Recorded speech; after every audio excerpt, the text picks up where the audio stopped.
Hello! Introducing Bubby! Bubby, you want to say hi to them? This is Bubby.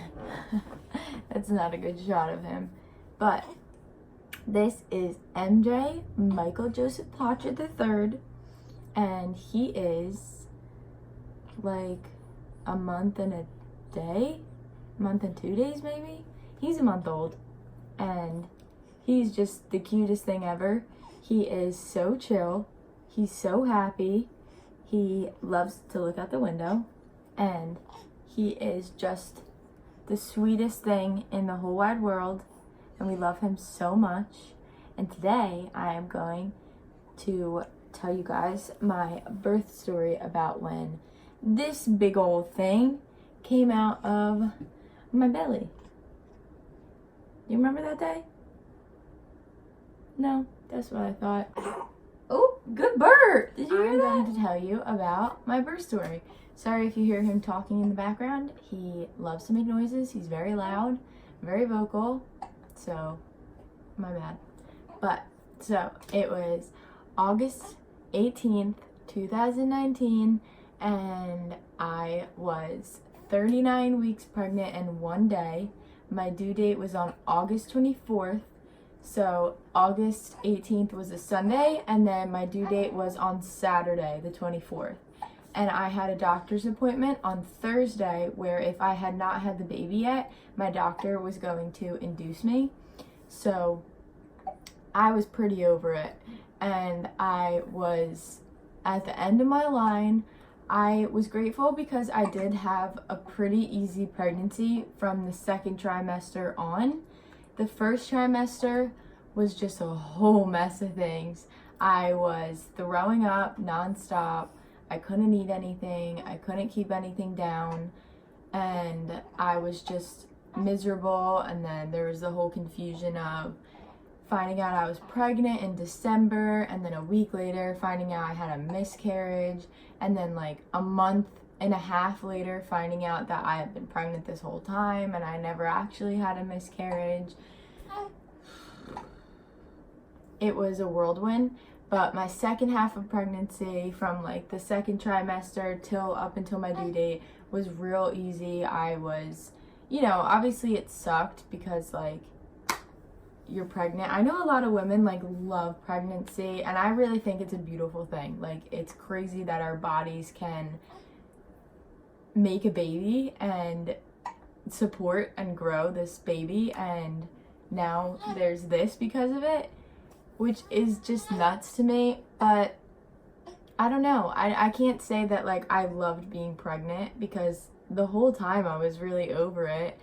It's not even like I didn't want to be pregnant so that I could go out and hang out with my friends and drink and party and all that. I didn't really care about the whole sobriety portion of it. I cared more that I couldn't jump on the bed on my stomach. I couldn't roll over on my stomach. I couldn't walk normal. I couldn't like sit up in a car for too long. I couldn't sit like this because my ribs would like push down on my stomach and it would hurt. And it just, I don't know. And I also don't do well when I take things that have hormones in them, like birth control. Always mess me up. It makes me just like really moody and kind of depressed. And so there are so many hormones going on when you're pregnant. So I was really moody all the time. Everything made me angry. I was depressed. I would cry and stuff like that. So August 18th, 2019, I'm 39 weeks and 1 day pregnant, and I am so over it, and it's Operation Get This Baby Out. So I went to the store, I bought castor oil, because it's like an old wives' tale that if you drink castor oil, then you go into labor. And I've actually watched like a bunch of vlogs, a bunch of people making birth vlogs, and a lot of women have taken castor oil and gone into labor. So I was pretty certain about that one, and I really thought that it was gonna work. And so we got home from the store. I made a smoothie with whey protein, milk, frozen berries, because it's like really gross taste, like it's oil, so it doesn't taste good. So I wanted to like mask out the taste of it, and I also put 2 tablespoons of castor oil, and I drank it in like less than 10 minutes while bouncing on an exercise ball. And then maybe like an hour after that, I started to get like really nauseous, and so I laid down on the couch and I took like an hour nap. And when I woke up, I was having contractions, but I had had contractions like this whole week leading up to this, every night consistently. So I didn't really think anything of it, but I decided to just start tracking them, and they were like every 2 to 3 minutes apart. And usually when I would get up and move and walk around and like change my position that I was sitting in, they would kind of like fade out or go away. But this time I went on a walk with Mike, and we walked up and down the street. I think like probably, he's pooping. You got it? Okay. I walked up and down the street probably like 10 times, maybe more, and they didn't go away. They might have even gotten like a little bit stronger, but at this point they didn't hurt. They were just like, my stomach was getting really tight, and those are like Braxton Hicks contractions, but they were so consistent that I was like, I don't know if I'm in labor, I don't know if I'm not, but my doctor told me to go to the hospital if I was 5 to 7 minutes apart, and these were 2 to 3 minutes apart. And I really, really, really didn't want to go to the hospital because I did not want to get sent home.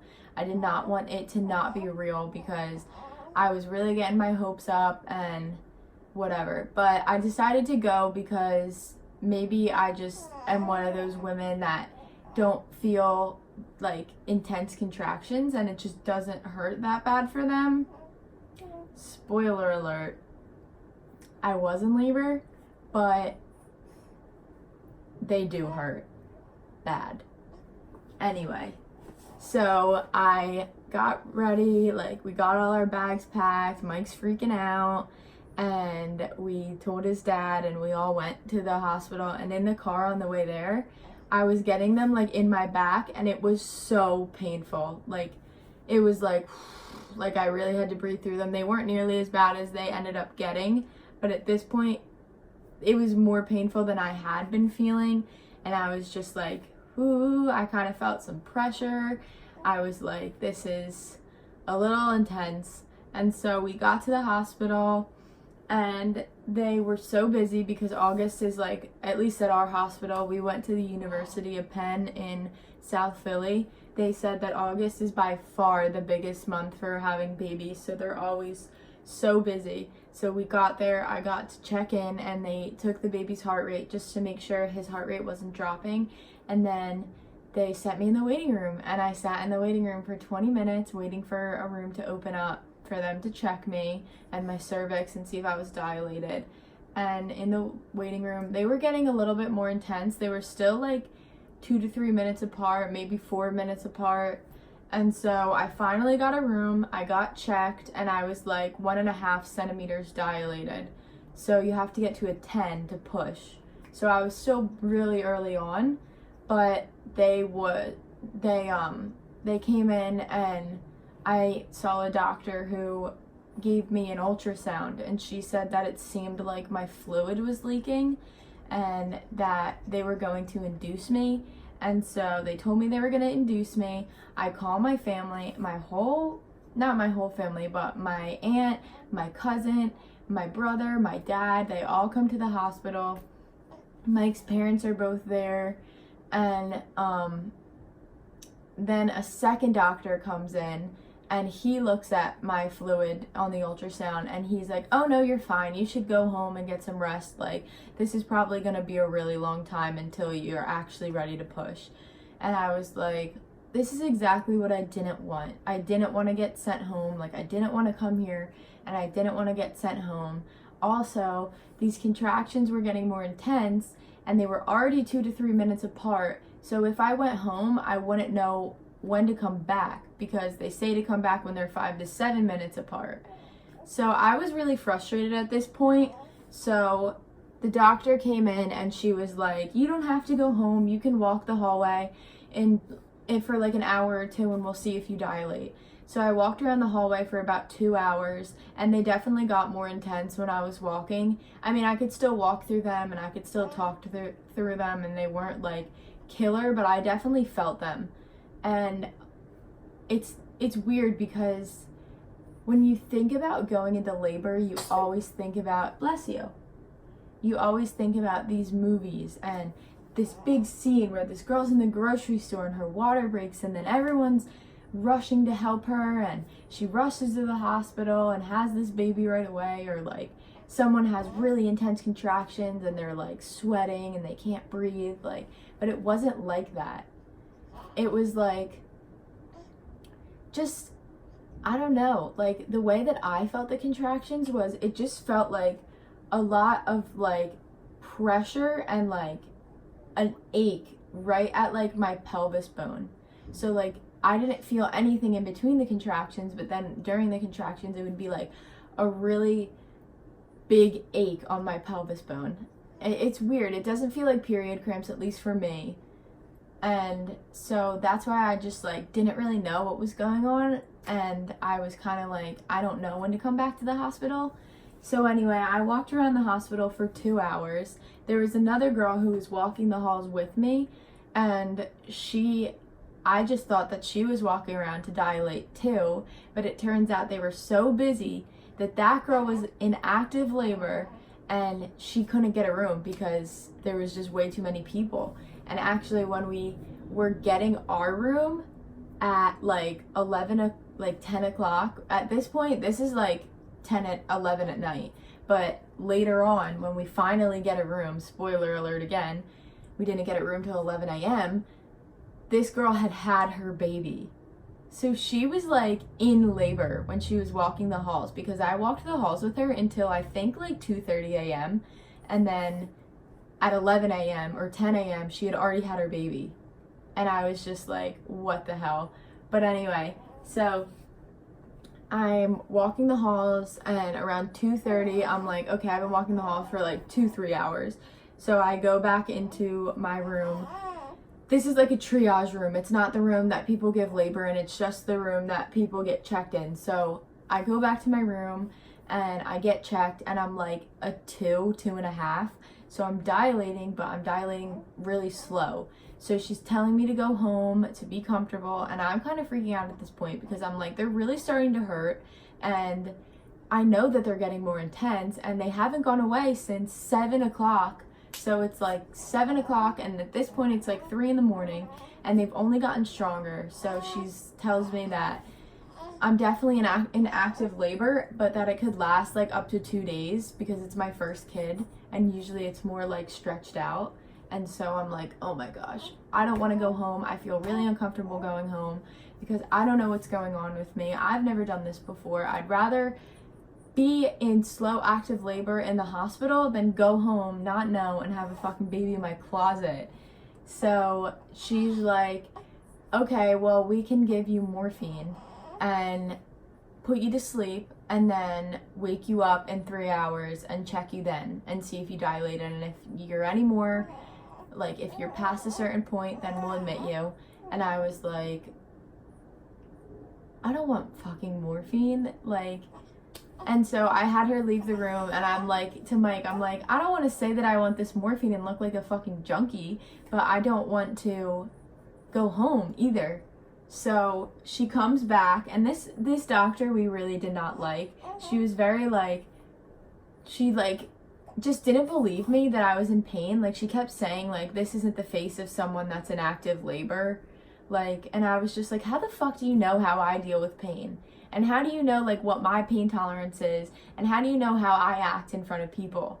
Like, I'm not gonna sit here. I'm not the type to like sit there and scream in pain when there's a doctor in the room. Like, I'm gonna try and keep my composure until the doctor leaves and then scream in pain to Mike. So the nurse comes in, she gives me morphine, and I'm like, I'm off my ass on that shit. I've never taken pain pills. That's not my thing. I don't like pills or anything like that. So she gives me this morphine and I'm just like blasted, and I can feel myself talking and it's just getting like slower and slower and slower. So I'm like, I need a damn nap. So I go to sleep, but even like on morphine, I'm still waking up and feeling these contractions, and they're definitely getting more intense. So after like 3 hours, it's like 6 a.m. at this point. What's the matter? One moment. No poop in there. Okay, so at this point it's like 6 a.m.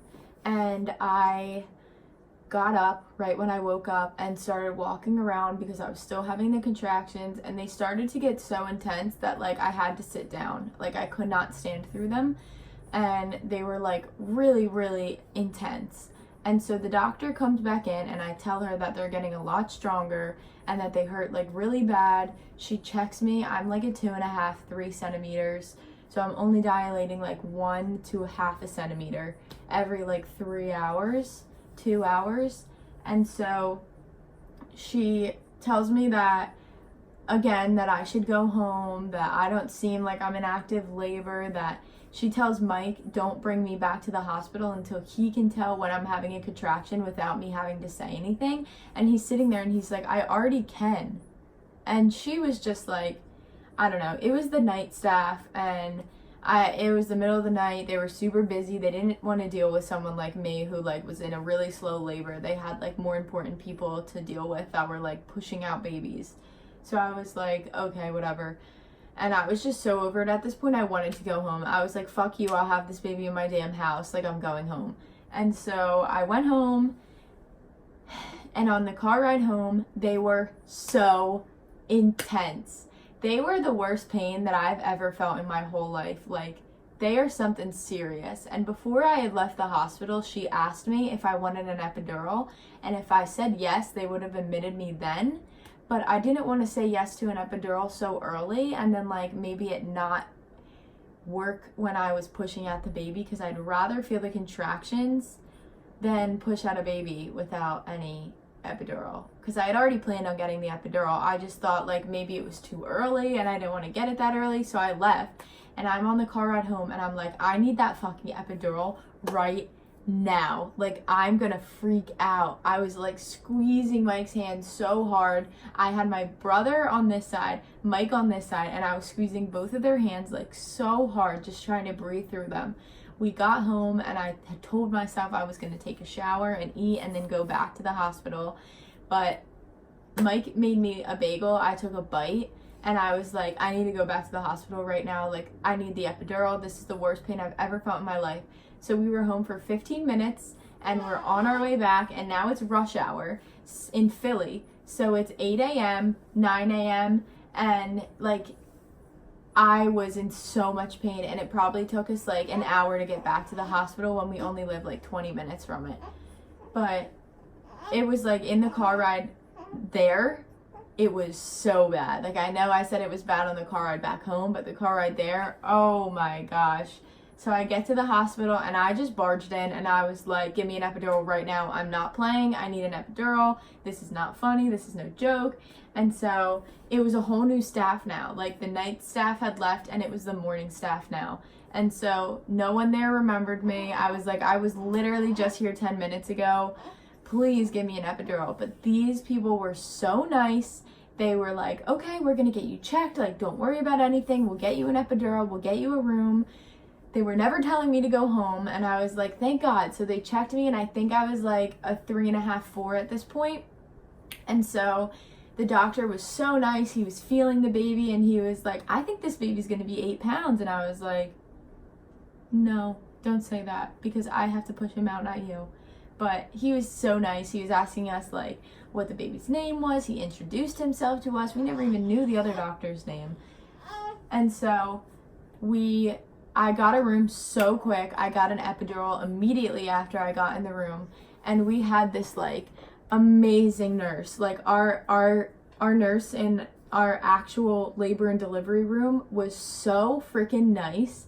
my family's crazy and she could deal with all my family's jokes. She was joking right back. She was telling us how we had to have the baby before 7:30. It was like 10 a.m. at this point. We had to have the baby before 7:30 because that's when her shift ended. And so I was like, oh, I'm ready. Like, I need you to be there when I have this kid. And also, ironically, my doctor was on call that day. So, which was like a slim to none chance that I was going to have her as my doctor, because I think she's only on call like once a week, maybe. And so I ended up having her as my doctor, which was amazing because I love her. She's such a calming energy. She's just so chill. And I was very happy that I could have her as my doctor. So I got the epidural. It really didn't hurt at all. I know a lot of people say that like the epidural hurts more than the contractions, but that was not the case for me. And so I didn't even feel it. I got the epidural and I was so happy. I was like, yes, like immediately the pain went away. I had a button that I could hit. So it like, whenever I needed more, I could just hit it and this button would give me more numb medicine, epidural medicine. But it only took on one side, and the other side, like I couldn't really feel it, but like I felt it a tiny bit, but it didn't bother me at all until the very end, but I'll get to that. So they gave me Pitocin, which is supposed to help you move, like dilate and progress. So they gave me Pitocin, and I would think I was at like a 6 centimeters at like 12 p.m. and my contractions were like 6 minutes apart because the epidural usually like slows it down a little. So they started the Pitocin. I took a couple naps, and then around 5 is when shit started getting serious. So the doctor comes in and she checks me, and I was at a 9. So you have to be at a 10 to push. So she's like, this baby's coming, I think within a half an hour, like you're gonna start pushing. And so at this point, I started to really feel everything on the one side. My one leg was completely numb. Like people would tell me to lift it and I couldn't move it at all. Like I was like, am I moving it? But I could not move it. Like when I needed to move, like people had to literally lift my dead weight leg and like plop it down. But the other leg, I could feel things in and I could like lift it. So I felt everything on this side of me. And his head was only getting lower because he was getting ready to make his debut. So it was really painful. And I'm not kidding, like by far the worst pain that I could ever imagine in my life is what that felt like. That last hour was, oof. So I had doctors coming in and out, or I had nurses coming in and out because the doctors were all busy in a C-section. And so they were like, I was at like a 9.5 at this point, and my water still hadn't broke, by the way. Like my water never broke. They had to break it. Like I was 9.5 centimeters dilated, and they popped my water, and after that I felt everything on the one side. Like I could feel his head so low, and there was so much pressure. It hurt so bad that I did not think that I was going to be able to push. I was like, I can't do this. Like I really can't do this. I didn't say that aloud, but I just said, like, kept saying in my head, like, I don't think I'm going to be able to push because this hurts so bad. I can't imagine what pushing is going to feel like. Like this is so terrifying. And so I had went and called the nurse and told her, like, I need to push right now. Like, I really need to push. So she's like, okay, the doctors are all busy. I'm gonna check you. So she checks my cervix, and she doesn't even, like, get her fingers, like, barely in, and she's like, oh, his head's right there. And she immediately hits a button, and she's like, I need all these doctors and whatever. Like, this part was like a movie. Within 2 seconds, there's all these doctors rush in the room. It's my doctor, a doctor that I think was like a resident that was trying to like become like finish her doctorate program. And then my nurse was in there because it was not 7:30 yet, so she got to be there. It was 6 o'clock. So she's in there, like there's just all these people in the room, and I was like, wow, this is weird. They have like these stage lights in the ceiling that like literally look like stage lights that are like on a stage, like in a theater. And they come on, and like all day I had been in the dark. It had been so mellow in there. So I'm like, oh my God. And so she's kind of coaching me on how to push and all this stuff. And so I pushed for 30 minutes. and he came out, and honestly, I did not even like it wasn't even that painful at all. Like pushing, I realized that my body had wanted to push. That's why it was like the worst pain of my life, because my body was naturally trying to tell me like, okay, it's time to push, and my body was ready to push, but I couldn't. I had to like hold him in because I had to wait for the doctors because they were busy. And so once I actually started pushing, it relieved so much pressure, and I was like, whew. But then I gave birth to little MJ at, I believe, like 6:19 p.m. and he was 7 pounds 2 ounces, and he was 19 3/4 inches long. And now he is 8 pounds 6 ounces and about 21 inches long.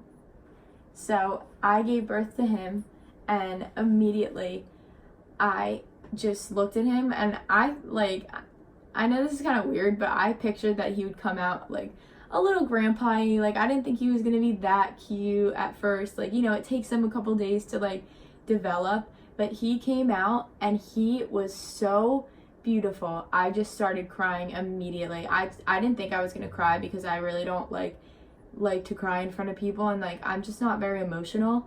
And so I was bawling, and all I kept saying was, he's so cute.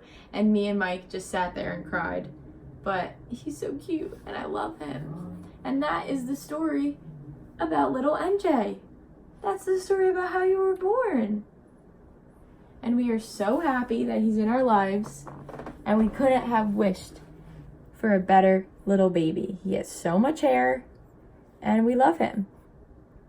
So that was my birth story.